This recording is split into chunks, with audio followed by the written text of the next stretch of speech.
नमस्कार, मैं हूं नेहा शर्मा। आप देख रहे हैं कार्यक्रम आध्यात्मिक ज्ञान चर्चा। तो आइए शुरुआत करते हैं कार्यक्रम की और जानते हैं विचार जगत गुरु तत्वदर्शी संत रामपाल जी महाराज बनाम आदरणीय आचार्य श्री विजय धर्म धुरंधर सुरीश्वर जी महाराज के विचार। क्या तीर्थंकर का पुनर्जन्म होता है? बिल्कुल नहीं, तीर्थंकर का पुनर्जन्म नहीं होता है। कारण यह है कि तीर्थंकर की अवस्था में उन्होंने घाती कर्मों का क्षय किया होता है और जिस समय वे निर्वाण को प्राप्त करते हैं, निर्वाण तभी प्राप्त करते हैं जब वह शेष 4 कर्मों को भी, जिनको कि हम अघाती कर्म कहते हैं, उनका भी वे क्षय कर देते हैं। इस रीति से 8 कर्मों से मुक्त हो जाने के बाद में तीर्थंकर का तो क्या, किसी का भी पुनर्जन्म नहीं हो सकता।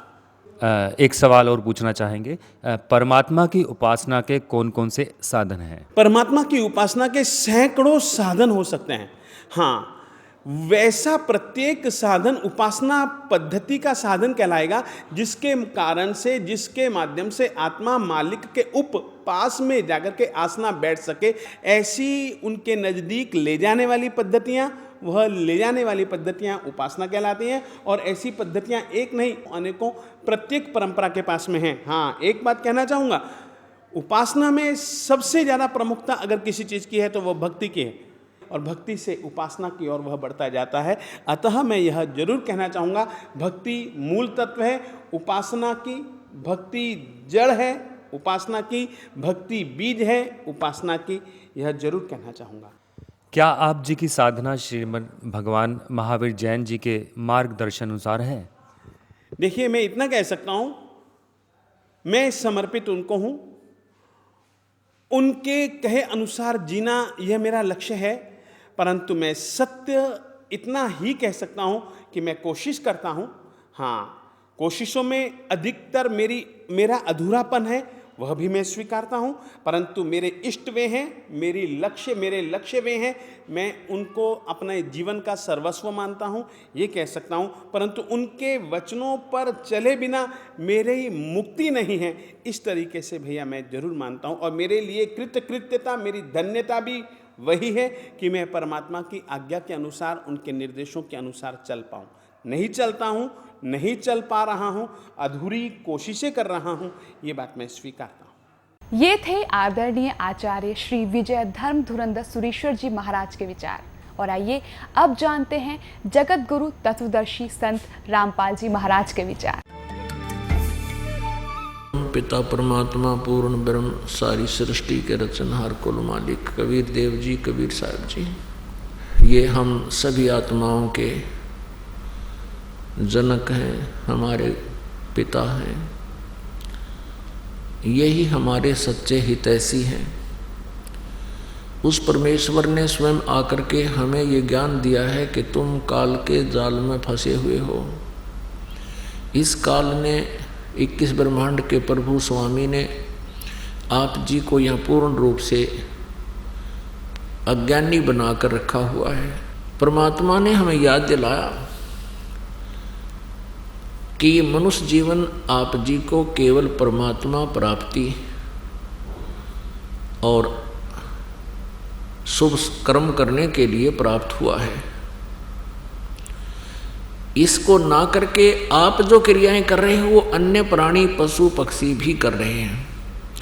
आपसे अधिक ममता, आपसे अधिक लगाव, उनकी परवरिश करने में आपसे भी अधिक स्नेह से वो परवरिश करते हैं अपने बच्चों की। और यही आपके अंदर इच्छाएं हैं। तो हमारे अंदर और उन पक्षियों के अंदर, पशुओं के अंदर कौन सा अंतर रहा? कोई नहीं। परमेश्वर कबीर देव जी ने आकर बताया है, मानुष जन्म पाए कर जो नहीं रटे हरि नाम, जैसे कुआ जल बिना फिर बनवाया क्या काम। पुण्यात्मा, आज हम मनुष्य हैं और मनुष्य जीवन में हमें विशेष सुविधाएं प्राप्त हैं। हम ये सोचकर भी कन्फर्म नहीं कर पाते कि हम पशु बन जाएंगे, हमारे ये विश्वास होता को नहीं। ठीक है, कहते हैं अपनी बुद्धि काम ना करे तब किसी समझदार से सलाह ले लेनी चाहिए। तो परमेश्वर ने तत्वदर्शी संत बनकर के यहाँ लीला की और ये ज्ञान बताया कि तुम्हारे साथ ऐसा ही बनेगा। जो परमात्मा हमें संदेश देकर गए। और ऐसा करोगे तो फिर इन आपदाओं से आप बच जाओगे। ये भी जानकारी परमेश्वर ने दी है कि तुम ऐसा करोगे तो ऐसा फल होगा। इसका समाधान ये बताया कि पूर्ण संत से, पूरे गुरु से उपदेश लोगे तो ये आपके ऊपर आने वाली जो आपदाएं हैं ये टल जाएंगी, नकली गुरुओं से नहीं टलेगी। तो क्या बताते हैं कि फिर पीछे तू पशुआ की जय दीजय बैल बना, कि शरीर छूटने के बाद सतभक्ति जो नहीं करते और भक्ति भी कर रहे हैं नकली गुरुओं के पास बैठे, उनकी भी दुर्गति होगी। क्योंकि पूरा गुरु हो, सच्चा ज्ञान हो और शिष्य की श्रद्धा अटूट बनी रहे आजीवन, तो मोक्ष में कोई संदेह नहीं है। मर्यादा में रहे, मर्यादा तोड़ देने से भी आपको लाभ बिल्कुल नहीं होगा। सुखदेव ने 84 भुगती बना पजावे खरवो, तेरी क्या बुनियाद प्राणी तू पेंडा पंथ पकड़वो। कहते सुखदेव जैसे ऋषि ने भी 84 लाख योनियों का कष्ट उठाया, और तेरी क्या बुनियाद प्राणी तू पेंडा पंथ पकड़वो। पेंडा यानी वो मार्ग, वो पथ, वो रास्ता, वो सत साधना ग्रहण कर जिससे तेरी ये दुर्गति छूट जावे। वो मार्ग ग्रहण कर जिससे तेरी ये दुर्गति बचे, पशु पक्षी की योनियों में ना तू जा सके, सत भक्ति कर। और क्या बताते हैं, सुखदेव ने 84 भुगती और बना पजावे खरवो। सुखदेव जैसे महर्षि भी 84 लाख योनियों में भटकते रहे।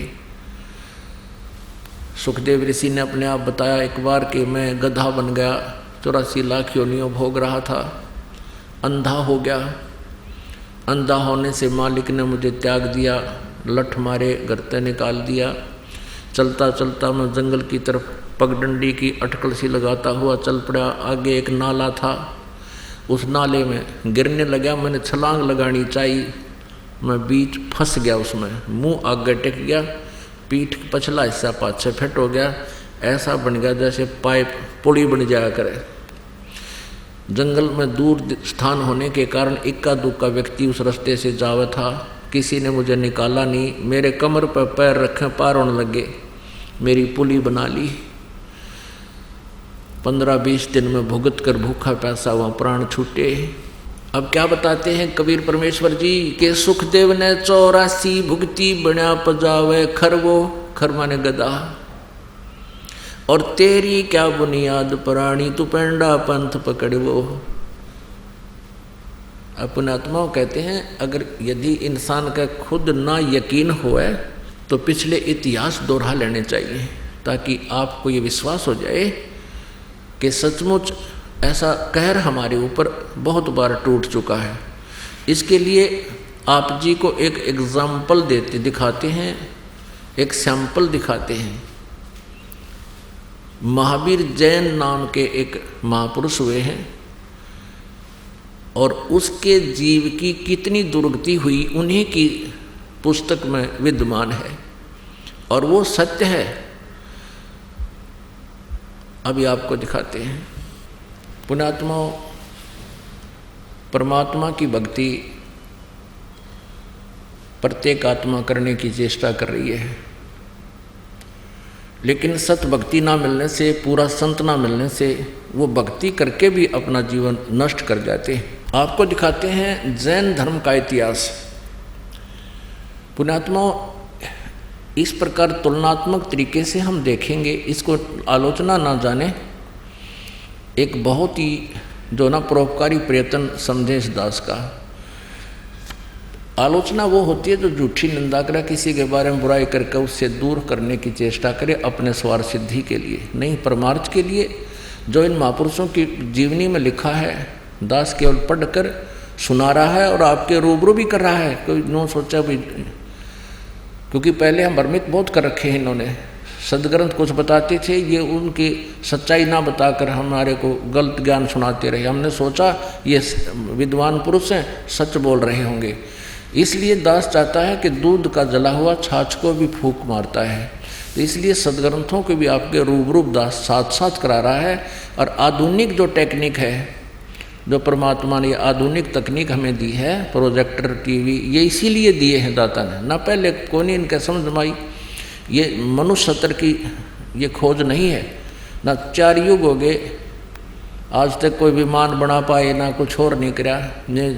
एक रेडू में 6 खेतर जोड़ कर रथ बना कर घुमाया करते, कितने काढ़े ले जाया करते। तो ये इसलिए दिया परमात्मा ने कि आप जी परमेश्वर पहचानो और पीछा छुड़वाओ, क्योंकि अब ये पीक टाइम आ गया भक्ति का, या बिचली पीढ़ी चल पड़ी और अब पूरे विश्व में ये ज्ञान फैलेगा।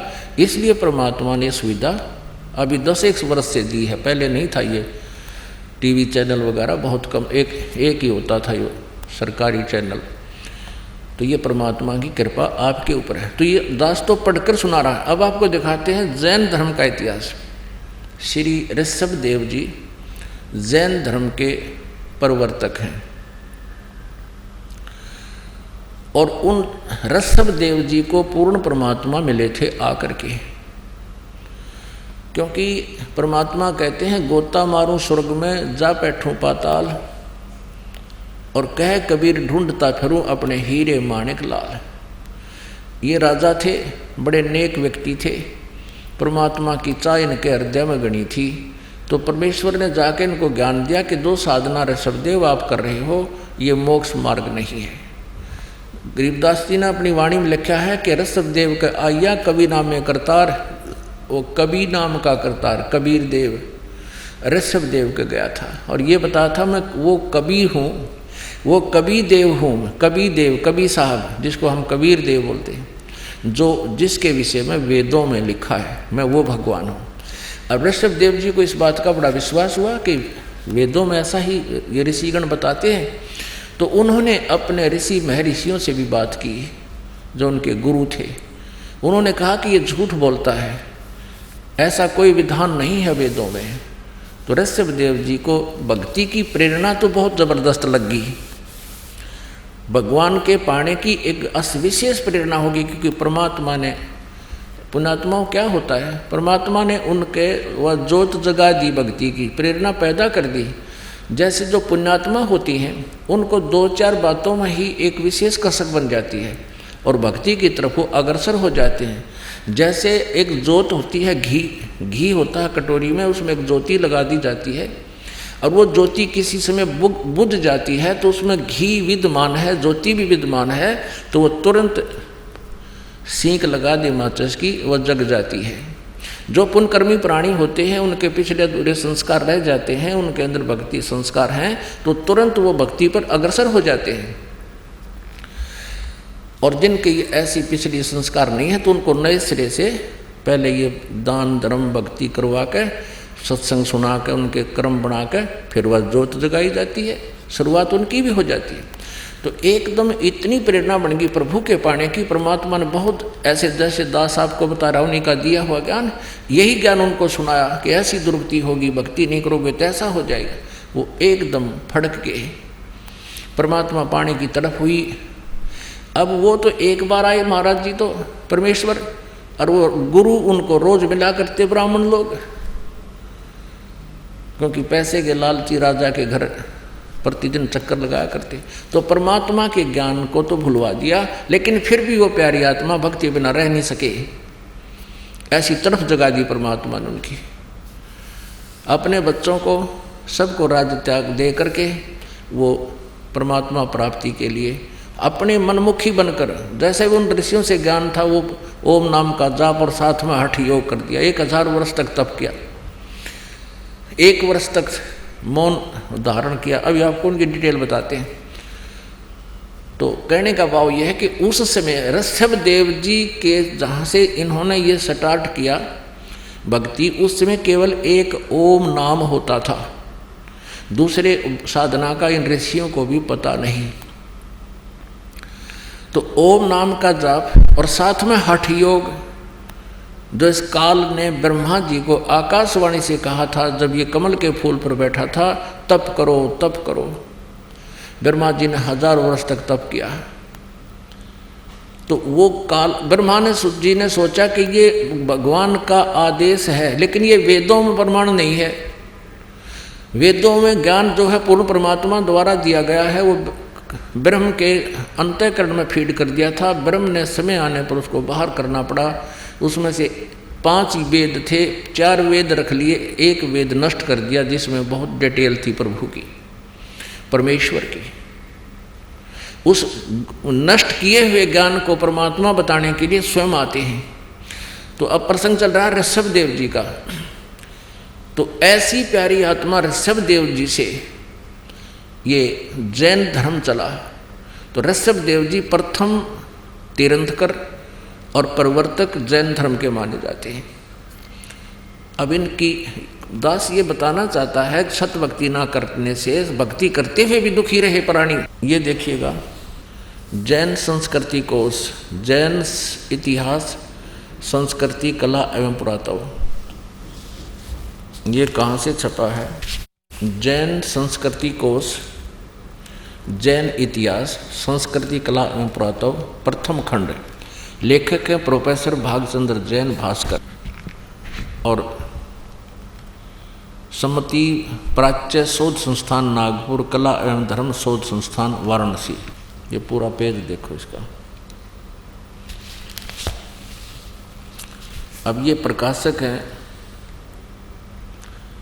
जैन संस्कृति कोश, प्रथम खंड। लेखक है प्रोफेसर भागचंद्र जैन भास्कर, प्रकाशक ये दोनों मिलकर हैं।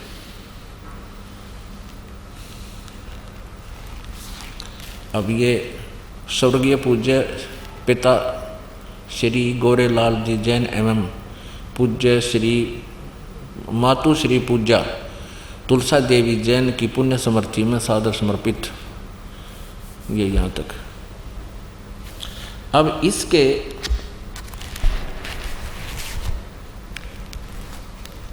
ये देखिएगा 175 पृष्ठ पे ऋषभ देव के पौत्र मारीची, भरत के पुत्र, जो पुराण में वैदिक धर्म के प्रवर्तक माना गया है। ये जो मारीची है इससे वैदिक धर्म चला था। अब ध्यान से देखना पुण्यात्माओं, आप बहुत इंटेलिजेंट बालक हो, अब कंप्यूटर तक बना लिया आपने, तो ये तो बहुत आसानी से समझ सकते हो। ऋषभ देव के पौत्र यानी पोते मारीची, जो भरत के पुत्र थे और जिसको मारीची को पुराण में वैदिक धर्म का प्रवर्तक माना गया है। यही मारीची जैन परंपरा में आगे चलकर महावीर जैन यानी वर्धमान बना, महावीर जैन हुआ। यही आत्मा मारीची वाली जो ऋषभ देव के पौत्र थे, पोते। अब आगे देखते जैन धर्म का, ये देखो 176 पृष्ठ पे जैन धर्म का विकास इतिहास। तीर्थंकर ऋषभ देव की जीवन घटनाएं। तीर्थंकर ऋषभ देव अंतिम कुलकर नाभिराज के पुत्र थे। उनकी माता मरु देवी थी। वे इक्ष्वाकु वंशी नाभिराज अयोध्या के एक लोकप्रिय राजा थे। तरुण होने पर नाभिराज ने ऋषभ देव का विवाह सुनंदा और सुमंगला से कर दिया। 2 पत्नियों से विवाह कर दिया। सुनंदा ने तेजस्वी पुत्र बाहुबली और पुत्री सुंदरी को जन्म दिया। 2 संतान हुई। और सुमंगला ने भरत सहित 99 पुत्रों को और ब्राह्मी पुत्री को जन्म दिया। यानी ऋषभ देव के 100 पुत्र 2 बेटियां थी। समय आने पर ऋषभ देव ने भरत को अयोध्या का, बाहुबली को तक्षशिला का और शेष युवराजों को उनकी योग्यता अनुसार राज्य सौंपकर संसार त्याग दिया। और यानी मरे नहीं, अपना घर त्याग दिया। दीक्षा लेकर यानी किसी ऋषि से दीक्षा लेकर साधना में लीन हो गए, गुरु बना के। साधना काल में पाणिपात्री ऋषभ देव 1 वर्ष तक निराहार रहे, कुछ नहीं खाया 1 वर्ष तक। बाद में बाहुबली के पौत्र श्रेयांश कुमार ने इक्षु रस देकर उनकी इस निराहार वृत्ति को तोड़ा। लगातार 1000 वर्ष तक तपस्या करने वाले मुनि ऋषभदेव, फिर 1000 वर्ष तक तपस्या की मुनि ऋषभदेव ने अंत में केवल्य ज्ञान प्राप्त किया। केवल्य 4 मुक्तियाँ होती हैं, उसमें से केवल्य ज्ञान इनको प्राप्त हुआ। धर्म देशना प्रारंभ की, नाम देना शुरू कर दिया। प्रथम धर्म देशना यानी प्रथम उपदेश किसको दिया? भरत के पुत्र मारीची को दिया। यानी अपने पौत्र मारीची को दिया। और यही मारीची आगे चल के महावीर जैन बना, जो बाद में 24 में तीर्थकर महावीर बने। प्रथम धर्म देशना ऋषभदेव ने 1000 वर्ष तपस्या करने के बाद नाम देना शुरू किया, और वो प्रथम नाम उपदेश अपने पोते को दिया, भरत के पुत्र मारीची को। और यही मारीची आगे चल के 24 में तीर्थकर महावीर बने, महावीर जैन जिसको कहते हैं। पुण्यात्माओं, आपका सौभाग्य है कि सदग्रंथों का रहस्य आपके रूबरू हो रहा है। अभी तक न तो जैन धर्म के व्यक्ति अपनी पुस्तकों में क्या रहस्य लिखा उसको समझ पा रहे, न ही हिंदू धर्म के पुण्यात्मा अपने सदग्रंथों से परिचित, क्योंकि ये नकली गुरुओं को ज्ञान नहीं था। ये आज तक ये नहीं बता सके ब्रह्मा विष्णु महेश के माता पिता कौन है। इनके इतिहास में लिखा, इनके सतीथि अजरो अमर बताते हैं ये नासवान है। तो ऐसे हमें भ्रमित कर रखा है, इन्होंने हमारे ऊपर कैर ढा रखा है। नकली गुरुओं ने हमारे जीवनों को नष्ट कर दिया। परमात्मा आते हैं, उनके साथ ही बदव्यवहार करके उसके ज्ञान को दबा देते थे। लेकिन परमात्मा ने यह समय फिक्स कर दिया था कि कलयुग में सबको शिक्षित करूंगा, उसके बाद अपने बच्चों को अपनी पहचान बताऊंगा, ये आसानी से समझ जाएंगे। तो आज बालक से लेकर बूढ़े तक इस ज्ञान को अच्छी तरह समझ रहा है। अब दिखाते हैं कि महावीर जैन की फिर क्या दुर्गति हुई। अब ये तो क्लियर हो गया कि मारीची ने उपदेश लिया ऋषभदेव से, जो प्रथम तीर्थंकर था, और वही आत्मा बीच में कितना कष्ट उठाया। आगे वो के बनी महावीर जैन वाला जीव। अब देखिए इन्हीं की पुस्तक में, ये पुस्तक है आओ जैन धर्म को जाने, धर्म मंच प्रश्नोत्तर माला,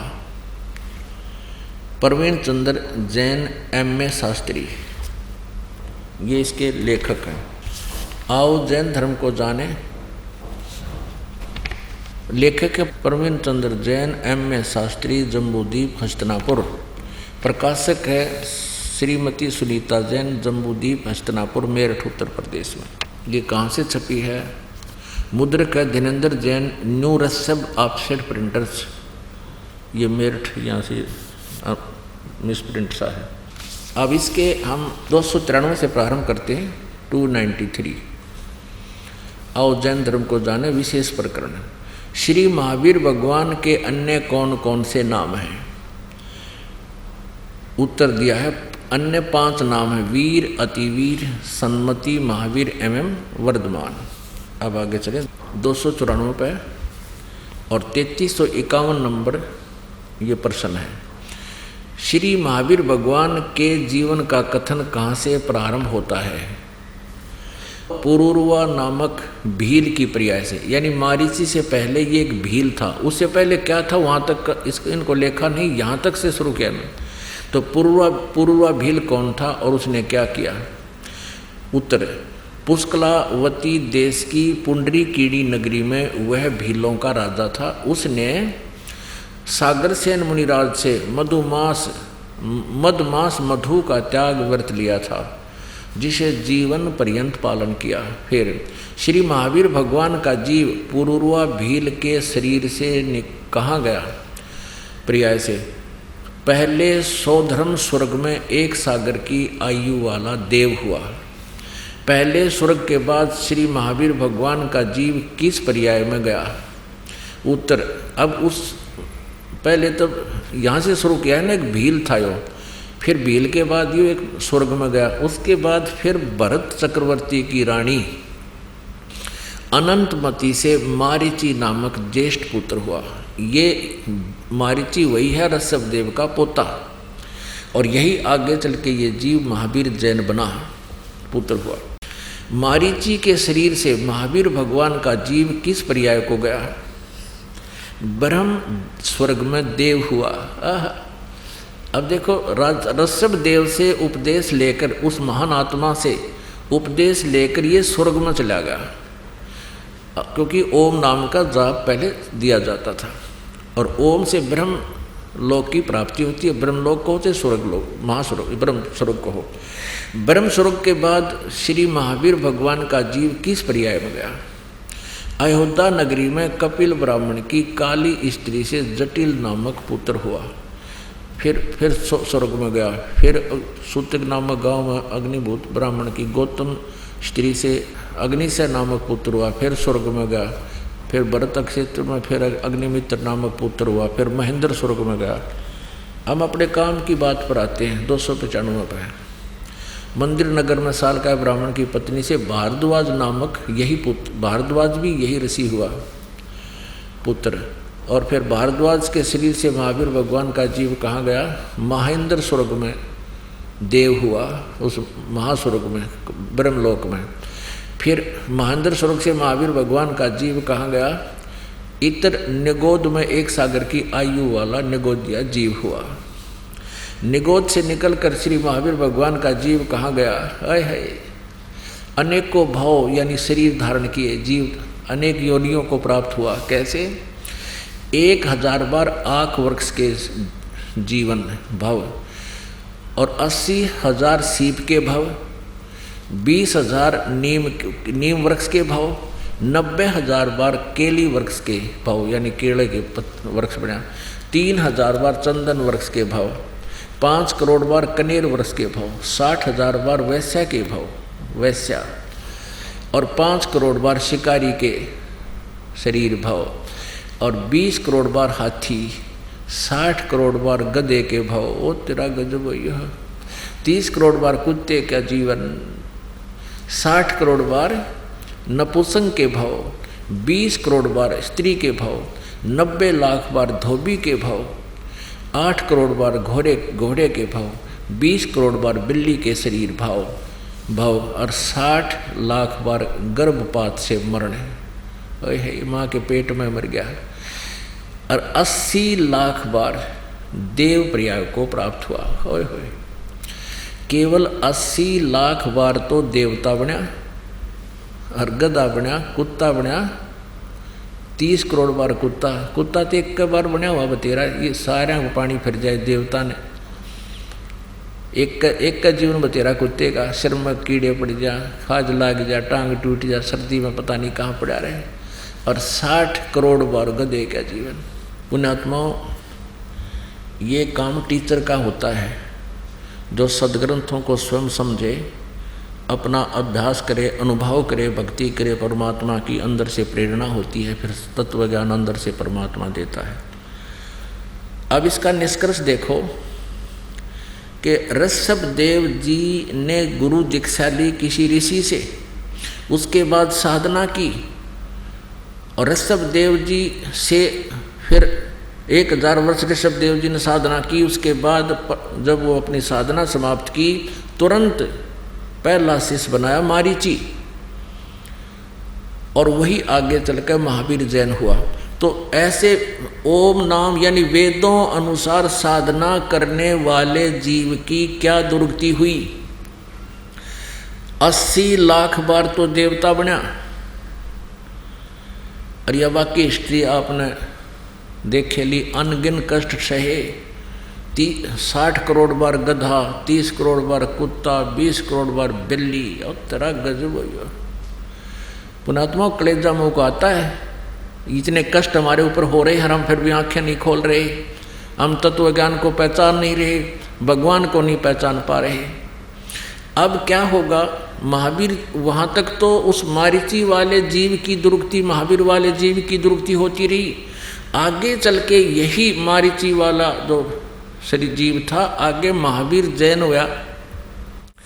महावीर जैन जी के इतिहास में लिखा है कि उन्होंने कोई गुरु नहीं बनाया, और ऐसे ही मुनिवर्ती में घर से निकल गया,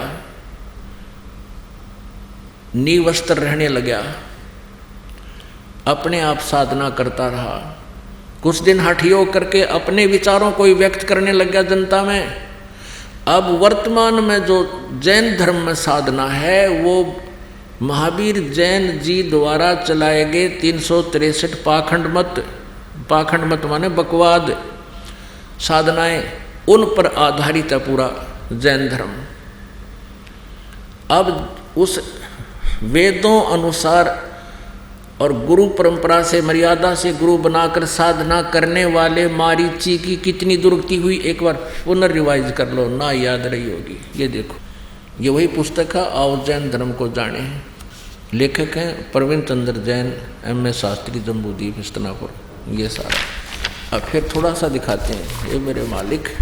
अब ये तो दुर्गति उस प्राणी की है जिसने इस काल के गुरु मर्यादा में रहते हुए साधना की है, मारीची वाले जीव की। ये देखिए, थोड़ा सा दिखा दें। 60,000 बार वैश्या के भाव, 5 करोड़ बार शिकारी बना दिया, नरे पाप इकट्ठे करवा दिए इस काल ने। 20 करोड़ बार हाथी के भाव, 60 करोड़ बार गधे के भाव, 30 करोड़ बार कुत्ते के भाव, 60 करोड़ बार नपुंसक के भाव, 20 करोड़ बार स्त्री के भाव, 90 लाख बार धोबी, 8 करोड़ बार घोड़ा, 20 करोड़ बार बिल्ली, और 60 लाख बार गर्भपात से मरण, 80 लाख बार देवता हुआ। बस 80 लाख बार तो देवता, और बाकी अविरन में टिनरी। ये तो उस प्राणी की है जो विधिवत काल के गुरु परंपरा में रहकर साधना कर रहा था। और अब ये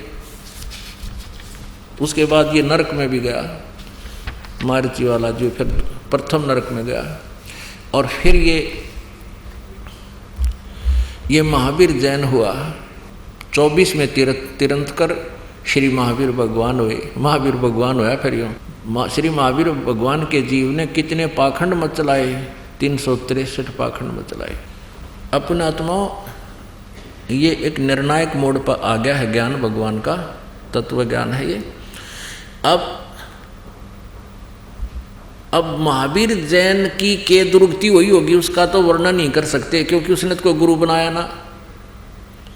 और ये पाखंड मत माने शास्त्र विधि को त्याग का मनमाने आचरण ये चला दिए, जिसको वर्तमान में जैन धर्म के सभी अनुयायी उसी से आके अपनी साधनाएं कर रहे हैं। तो इनका क्या हाल होगा ये कहने की जरूरत को नहीं, ये तो समझने की आवश्यकता है।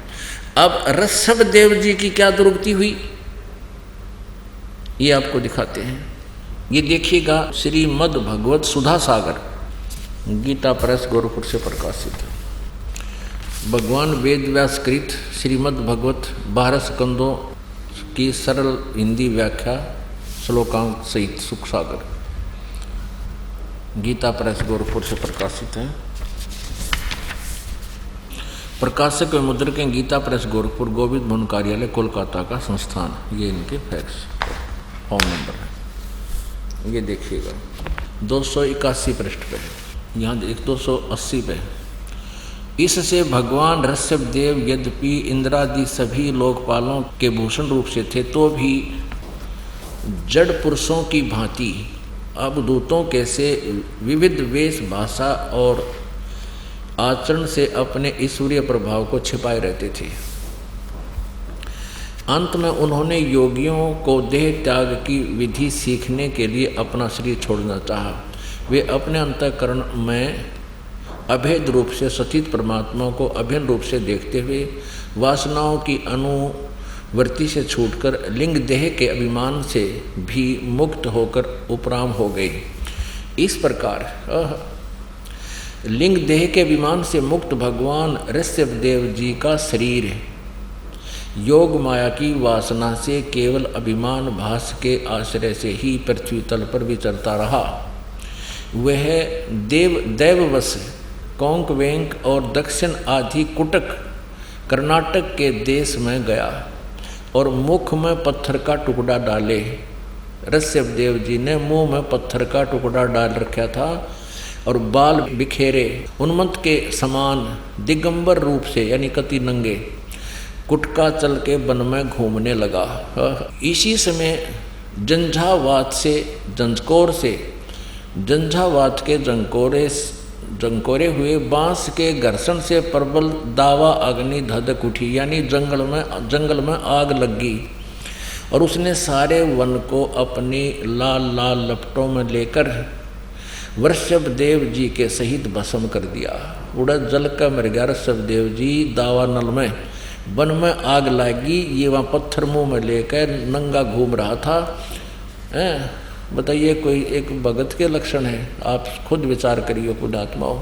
अब ये हालत ऋषभ देव की जब हुई, उस समय हुई ये, यानी काल की मर्यादा वत साधना कर रहा था। क्या तीर्थंकर का पुनर्जन्म होता है? बिल्कुल नहीं, तीर्थंकर का पुनर्जन्म नहीं होता है। कारण यह है कि तीर्थंकर की अवस्था में उन्होंने घाती कर्मों का क्षय किया होता है, और जिस समय वे निर्वाण को प्राप्त करते हैं, निर्वाण तभी प्राप्त करते हैं जब वह शेष 4 कर्मों को भी, जिनको कि हम अघाती कर्म कहते हैं, उनका भी वे क्षय कर देते हैं। इस रीति से 8 कर्मों से मुक्त हो जाने के बाद में तीर्थंकर का तो क्या, किसी का भी पुनर्जन्म नहीं हो सकता। ये थे आदरणीय आचार्य श्री विजय धर्म धुरंधर सुरेश्वर जी महाराज के विचार। और आइए अब जानते हैं जगत गुरु तत्वदर्शी संत रामपाल जी महाराज के विचार।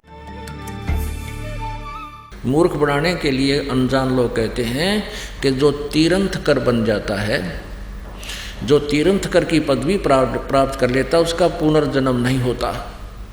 ये भी इनकी भूल है। ऋषभ देव जी का जन्म हुआ, वो बाबा आदम हुआ। देखिएगा पुस्तक आओ जैन धर्म को जाने, ये पुस्तक आओ जैन धर्म को जाने, ये आपको अभी दिखाई थी।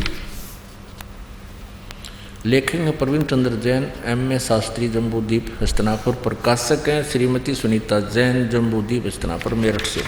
मुद्रक है Dhirendra Jain, new Rishabh offset printer Meerut. Phone number इतना। अब इसमें दिखाते हैं ऋषभ देव जी का अगला जन्म क्या हुआ। 154 पृष्ठ पे आओ जैन धर्म को जाने, 154 पृष्ठ पे। भगवान श्री आदिनाथ को, ये क्या है, कौन कौन से तीर्थंकर को सभी धर्मों में पूजा जाता है?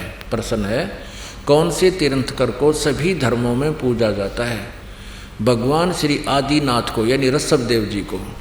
इस्लाम धर्म में भगवान आदिनाथ को क्या माना गया है? उत्तर बाबा आदम बाबा। यहाँ वैदिक ग्रंथों में भगवान श्री आदिनाथ को विष्णु का कौन सा अवतार माना गया है? 8वां अवतार। अब ये हमने ये याद रखना है कि इस्लाम धर्म में भगवान आदिनाथ यानी ऋषभ देव जी को बाबा आदम रूप में जन्म हुआ उनका। पुण्यात्माओं, मनुष्य जीवन मिला है और भक्ति करने की प्रेरणा आपके अंदर प्रबल है, क्योंकि आपने बहुत से स्थानों पर घूमकर देखा है, गुरु भी बना रखे हैं। लेकिन उन गुरुओं से आपको क्या लाभ हो सकेगा, ये इस सत्संग से, तत्व ज्ञान से आप आसानी से समझ सकते हो। अब आपको दिखाते हैं बाबा आदम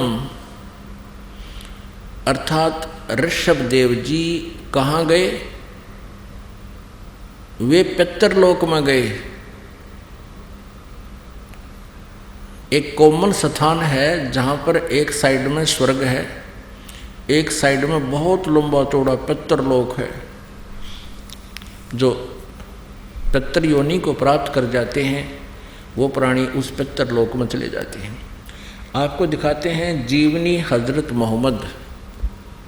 ये देखिए, पहले आपको मौखिक बताते हैं थोड़ा। हजरत मोहम्मद जी को एक खच्चर जैसा जानवर आया ऊपर तक, वो उनको साथ लेकर के, एक जबरील नाम का देवता उनको उस खच्चर जैसे पशु पर बैठा करके ऊपर ले गया।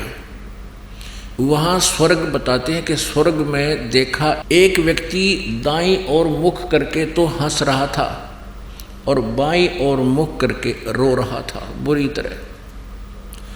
हजरत मोहम्मद जी ने पूछा उस जबराइल नामक देवता से, फरिश्ते से, कि ये व्यक्ति कौन है, ये क्यों हंस रहा है और क्यों रो रहा है। उस जबराइल ने बताया कि ये बाबा आदम है, दाईं ओर स्वर्ग में इसकी नेक संतान है, अच्छी संतान सुखी है, और बाईं ओर नरक है, उस नरक में इसकी निकम्मी संतान वहाँ महाकष्ट उठा रही है।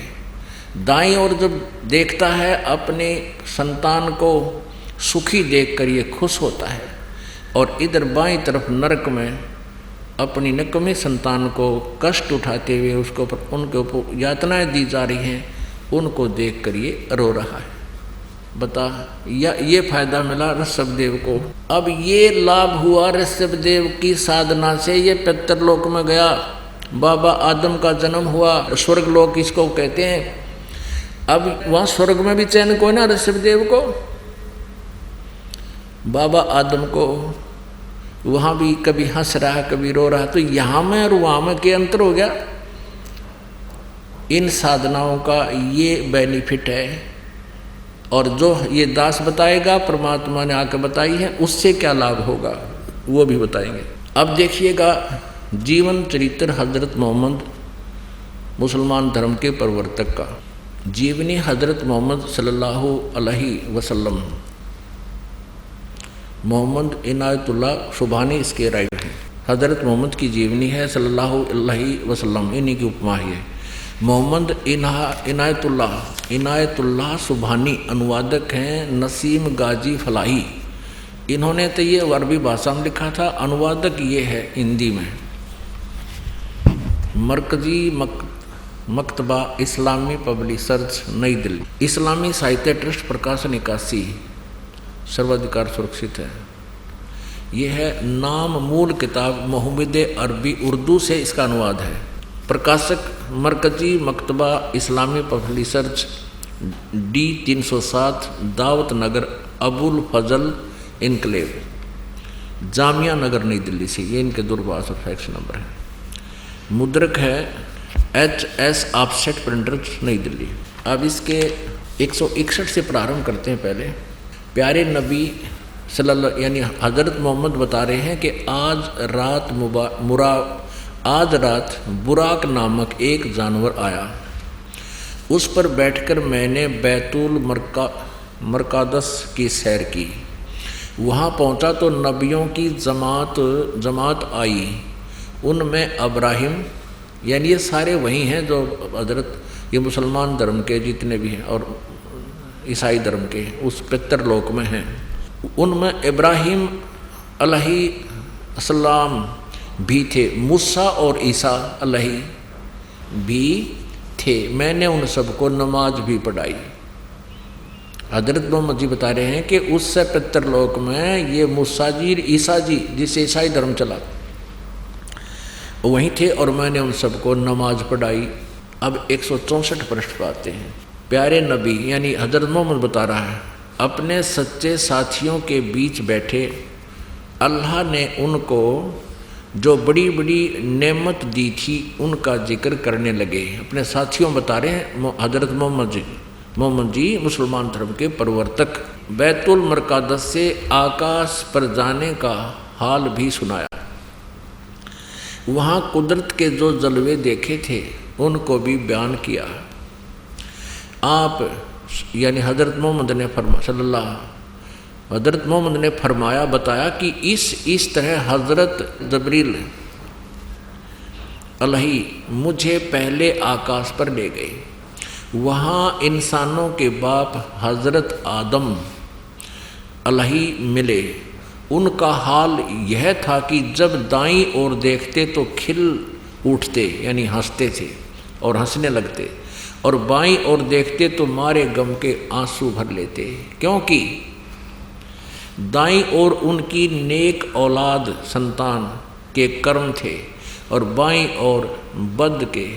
हजरत आदम अलैहि ने आप सल्लल्लाहु यानी हजरत मोहम्मद को देखा और बोले, तुम्हारा आना मुबारक हे नेक नबी, हे नेक बेटे।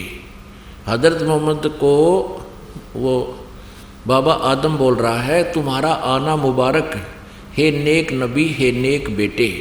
आप सल्लल्लाहु ने पूछा, हजरत मोहम्मद ने पूछा जबरील, ये जब्राइल नाम का देवता से पूछा, यह कौन है?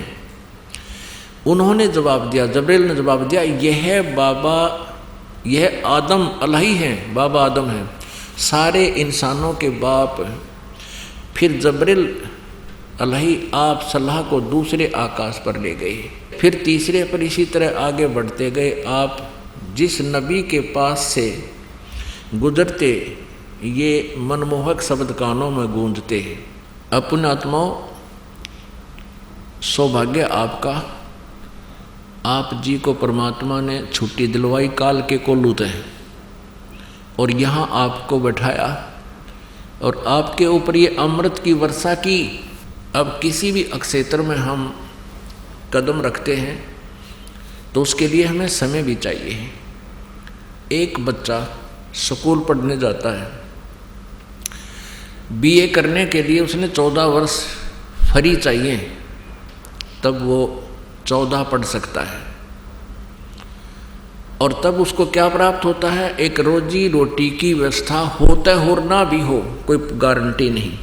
और ये आत्म कल्याण का इतना बड़ा प्रोजेक्ट, इतना महाउपकार का कार्य, इसमें भी समय आपको चाहिएगा।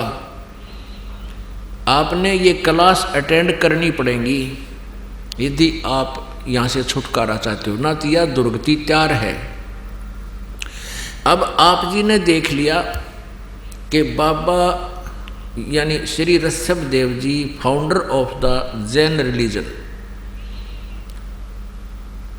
वो क्या बना, उसकी मृत्यु कैसे हुई और ऐसे अच्छे साधक की ये काल ऐसे दुर्गति करता है। और फिर आगे चल के उसने जो नाम दिया मारीची को, उसकी क्या दुर्गति हुई। और महावीर जैन, वही आत्मा महावीर जैन बना, उसका कोई गुरु नहीं, आगे कोई उनकी शास्त्र अनुकूल साधना नहीं, पाखंड मत स्वयं की, ये पाखंड साधना स्वयं की, बकवादें, पाखंड माने बकवाद, और आगे भी वो बकवाद शुरू करा गया। वर्तमान के जैनी वो साधना करें, उनकी क्या हालत होगी ये अंडरस्टूड है। और बाबा आदम बने वही ऋषभ देव जी, उनकी स्वर्ग में भी क्या दुर्गति हो रही है, वहां भी चैन नहीं उनको। ओए होए, अब परमेश्वर ने आके बताया ब्रह्मांड 2100 आग लगी है, कृत्रिम बाजी सभी ठगी है। 21 ब्रह्मांड तक इस काल के लोकों में कहता आग लगी हुई है, कोई भी जीव सुखी नहीं। अब प्रसंग चल रहा था, सुखदेव ने 84 भुगती बना पजावे खरवो, तेरी क्या बुनियाद प्राणी तू पंडा पंथ पकड़वो। अब तेरी क्या बुनियाद प्राणी, तू वो रास्ता ग्रहण कर, वो मार्ग ग्रहण कर जिससे तुझे फिर से ये दुर्गति ना हो, तेरी फिर जन्म मृत्यु कभी ना हो। तो परमात्मा कहा करते, निरंजन धन तेरा दरबार, निरंजन धन तेरा दरबार, जहाँ पर तनिक ना न्याय विचार। पाखंडी की पूजा जग में, संत को कहें लबाड़। पाखंडी की पूजा जग में, संत को कहें लबाड़। अज्ञानी को परम विवेकी, ज्ञानी को मूड गंवार। निरंजन धन तेरा दरबार, निरंजन धन तेरा दरबार, जहाँ पर तनिक न न्याय विचार। कह कबीर सुनो भाई साधो, यहाँ सब उल्टा व्यवहार। कह कबीर सुनो भाई साधो, यहाँ सब उल्टा व्यवहार। सच्चों को तो ये झूठा बतावें, इन झूठों का एतबार। निरंजन धन तेरा दरबार, निरंजन धन तेरा दरबार, जहाँ पर तनिक ना न्याय विचार।